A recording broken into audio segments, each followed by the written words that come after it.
Le roi est mort, vive le roi.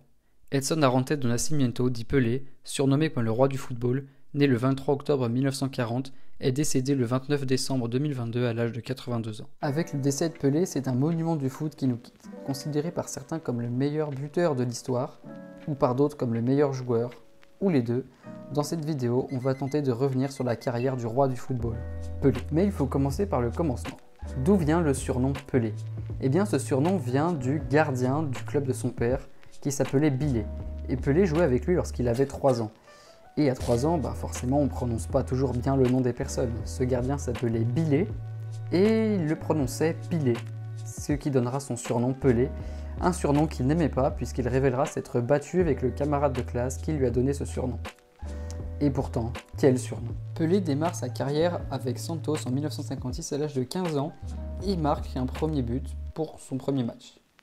Ouais, c'est assez impressionnant. Il fera pareil avec le Brésil à l'âge de 16 ans. Avec Santos, il sera 10 fois champion de l'État du Brésil, 5 fois champion de la Taça Brasil, qui est l'équivalent du championnat brésilien d'aujourd'hui, 2 fois vainqueur de la Copa Libertadores et 2 fois vainqueur de la Coupe intercontinentale qui opposait le vainqueur de la Ligue des Champions au vainqueur de la Copa Libertadores.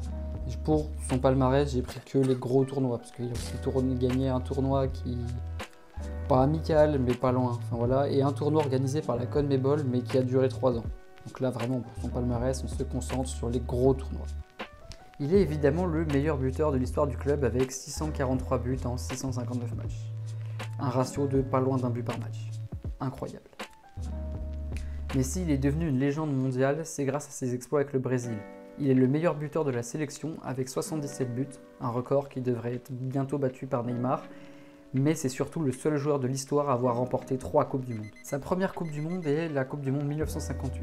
Il devient ainsi le plus jeune joueur à participer à une Coupe du Monde et le plus jeune joueur à marquer en Coupe du Monde. Il marque à 6 reprises, un triplé en demi-finale, un doublé en finale notamment, et remporte à 17 ans sa première Coupe du Monde. Impressionnant. Il termine d'ailleurs 2e meilleur buteur du tournoi derrière Just Fontaine, qui en claque 13. Record qui tient toujours. La seconde Coupe du Monde remportée par le roi sera d'ailleurs beaucoup plus discrète. En effet, il marque lors du premier match du Brésil, mais se claque lors du deuxième match et ne jouera plus un match de la compétition. Mais le Brésil, porté par un immense Garrincha, ira chercher sa 2e Coupe du Monde, et Pelé également. Pour sa 4e Coupe du Monde en 1970, Pelé marquera un but lors du premier match de poule, puis un doublé lors du 3e. Il restera muet en quart et en demi, malgré cette action de légende face au gardien uruguayen. Je vous mettrai sûrement la photo. Et il marquera un but en finale et offrira une passe D à Carlos Alberto, une finale dans laquelle le Brésil s'imposera 4-1 contre l'Italie.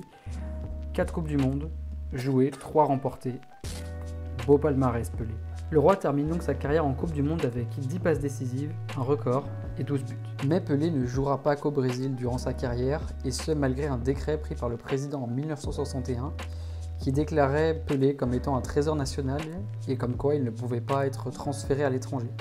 Malgré tout, le roi sera transféré au New York Cosmos en 1975. Avec le Cosmos, il marquera 37 buts en 64 matchs et remportera le championnat en 1977 lors de sa dernière année en tant que professionnel. Il prendra sa retraite lors d'adieux émouvants le 1er octobre 1977 lors d'un match amical entre Santos et le New York Cosmos, un match durant lequel il jouera une mi-temps de chaque côté. Mais il y a un petit truc dont il faut parler avec Pelé. Il se prétend être le meilleur buteur de tous les temps ayant marqué plus de 1000 buts, 1283 d'après lui, mais officiellement, il n'en a marqué que 767, ce qui est déjà un total énorme. Ils ne sont que 4 à être au-dessus de lui: Romario, Messi, Joseph Bican et Cristiano Ronaldo.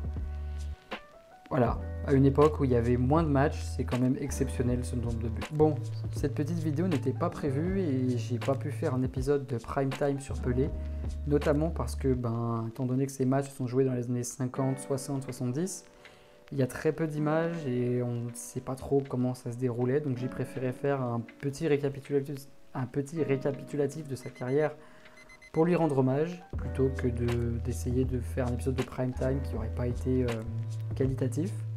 Donc voilà, j'espère que cette vidéo vous aura plu. Le premier épisode de prime time, il arrive bientôt, ça sera sur un autre Brésilien et ça sera sur du foot. Il a été ballon d'or, je vous en dis pas plus. Et quant à vous, les 4 gestes importants, on like, on commente, on s'abonne et on partage. Et on se retrouve bientôt, soit pour la vidéo de Vettel, soit pour le premier épisode de Prime Time, en fonction du délivré. Voilà. Ciao.